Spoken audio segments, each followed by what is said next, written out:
আজ থেকে ঠিক 2 মাস আগে আমি বোগেনভিলিয়ার এই কাটিংগুলো বাড়িতে বসিয়েছিলাম।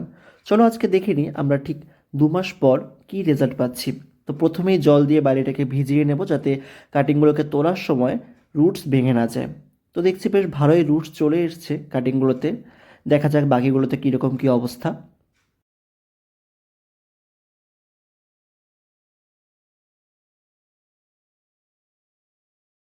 তো কাটিংগুলোর থেকে কী রেজাল্ট পেলাম একবার দেখে নিই।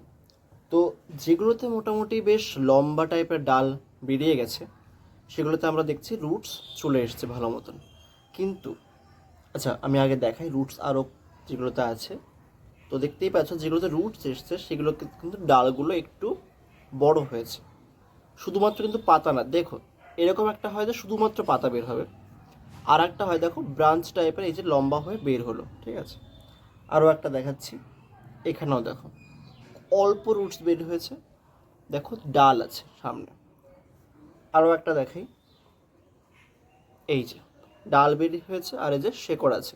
কিন্তু দেখো যেগুলো তো ডাল একদমই ছোট অবস্থায়, মানে সবেমাত্র কটা পাতা বেরিয়েছে আর ডাল লম্বা হয়নি, সেখানে কিন্তু কোনো শেকড় আসে না।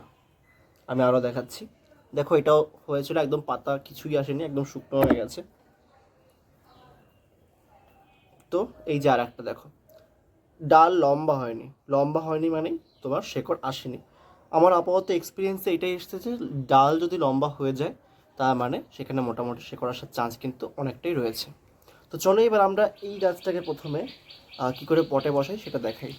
তো আমি একটা পাত্রে সামান্য পরিমাণে মাটি ভরে নিয়েছি। এবার আমি একটা জায়গায় সেট করে দেবো এটাকে, ঠিক আছে। মাঝখানটা আমি সেট করে রাখলাম, আর পাশ দিয়ে আমি মাটি গুঁড়ো করে এটাকে দিয়ে দেবো। এবার কি করব, আমরা ওপরের সাইডটাতে হালকা করে প্রেস করবো যাতে এটা বসে যায়। এবার ব্যাস এটা রেডি হয়ে গেছে। এবার শুধুমাত্র জল দিলেই এটা পুরোপুরি রেডি। দেখতে পাচ্ছ আমার বেশ ভালো এটাতে ব্রাঞ্চ আছে, তো যখন এটা হবে বেশ সুন্দর লাগবে। তো জল দেওয়ার পর আমাদের গাছগুলো সম্পূর্ণভাবে রেডি। এখন এটাকে একটা শেডি এরিয়াতে রাখতে হবে এবং তাহলেই গাছগুলো কয়েকদিনের মধ্যেই পুরোপুরি তৈরি হয়ে যাবে।